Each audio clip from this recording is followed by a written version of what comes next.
श्री स्वामी समर्थ. नमस्कार मित्र आणि मैत्रिणींनो, लवकरच स्वामी पुण्यतिथी येत आहे आणि आपण गुरुचरित्र सप्ताहाची अतिशय आतुरतेने वाट बघत असतो. खरं तर 6 महिन्याला हा गुरुचरित्राचा सप्ताह येत असतो. आपण गुरुचरित्र पारायणाच्या सप्ताहाची आतुरतेने वाट बघत असतो, कारण गुरुचरित्राची सेवा वर्षातून 2दा घडत असते. एकदा दत्त जयंती निमित्त गुरुचरित्र पारायणाचा सप्ताह असतो आणि दुसरा स्वामी पुण्यतिथी निमित्त सुद्धा गुरुचरित्र पारायणाचा सप्ताह असतो.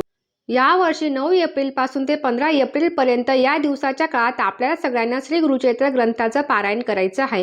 गुरुचरित्र पारायण करताना कोणते नियम पाळावेत, कोणते पदार्थ खावेत किंवा खाऊ नयेत, ही सर्व माहिती आज आपण आजच्या व्हिडिओत पाहणार आहोत. त्यासाठी व्हिडिओ पूर्ण पहा. गुरुचरित्र पारायण करणे खरं तर जेव्हा मनात येईल तेव्हा करता येतं, पण विशेष वेळेला करणे अतिशय शुभ मानलं जातं. गुरुचरित्राचा सप्ताह म्हटलं तर एक वेगळीच ऊर्जा आपल्यामध्ये निर्माण होते. आता बघा, गुरुचरित्र ग्रंथामध्ये सांगितलं आहे की 7 दिवसाच्या पारायणाचं उद्यापन हे 8व्या दिवशी करायचं असतं.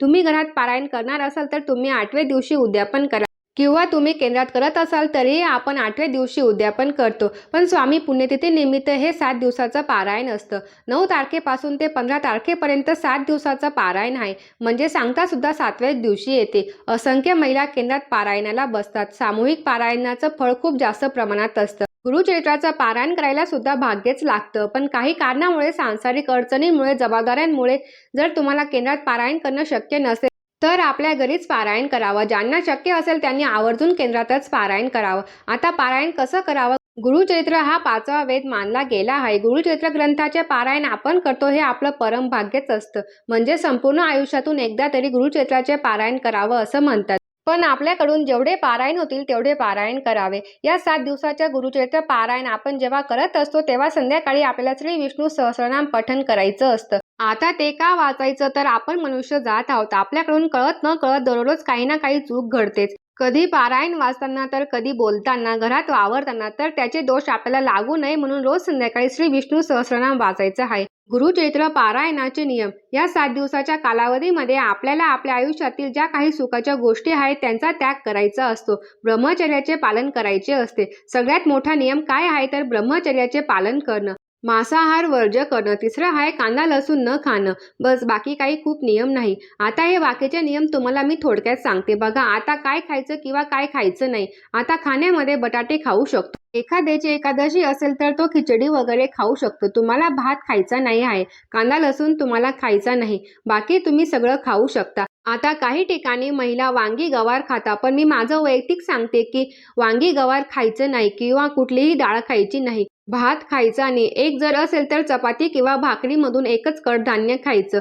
शेंगदाणे वगैरे खाऊ शकत नाही. आपण चहा पिऊ शकतो. आपण ताक पण पिऊ शकतो. गुरुचरित्र पारायण करत असताना पर अन्न घेणे आवर्जून वर्ज्य करावे. तुम्ही गिलक्याची भाजी, बिना डाळीचं गिलकं, भेंडी, दोडकं, कोबी, फ्लावर, मेथी खाऊ शकता. पालक खाऊ शकता. बटाटे खाऊ शकता. गुरुचरित्र ग्रंथाची मांडणी कशी करायची, तर या संदर्भात मी तुम्हाला नक्कीच माहिती सांगेल. ग्रंथ 7 दिवस हलवायचा नाही. बऱ्याच वेळा पाहिलं जातं की वाचून झालं की उचलून ठेवायचं. असं करायचं नाही. ग्रंथ एकाच जागी स्थिर ठेवायचा. ग्रंथाला वारंवार हात लावायचा नाही. ग्रंथ 7 दिवस तसाच एका जागेवर ठेवायचा. तुम्ही चौरंगावर किंवा पाटावर ठेवत असाल तर 7 दिवस तो तसाच ठेवायचा आणि तो एका लाल कपड्यात किंवा पिवळ्या कपड्यात किंवा ब्लाऊज पीसमध्ये सुद्धा तुम्ही त्याला झाकून ठेवू शकता. गुरुचरित्र ग्रंथ हा कधीही उघडा ठेवायचा नाही. पारायण करत असताना किंवा पारायण झाल्यावर पण बऱ्याच व्हिडिओमध्ये पाहिलं जातं की गुरुचरित्र ग्रंथावर काहीतरी ठेवलं जातं. काडीची पेटी किंवा धूप, अगरबत्ती. गुरुचरित्र ग्रंथावर काहीच ठेवायचं नाही. गुरुचरित्र ग्रंथ हा नेहमी झाकून ठेवायचा. तुम्ही पारायण करा किंवा करू नका, तो तुम्हाला झाकून ठेवायचा असतो. आता गुरुचरित्र ग्रंथ आपण कधी वाचू शकतो? ब्रह्ममुहूर्तापासून ते दुपारी 4 वाजेपर्यंत वाचू शकतो. फक्त 12 ते 12:30 हा जो अर्ध्या तासाचा कालावधी आहे तो तुम्हाला तेवढा टाळायचा आहे. तेव्हा दत्त महाराजांचा भिक्षेचा टाईम असतो, तेव्हा आपण सेवा करू शकत नाही.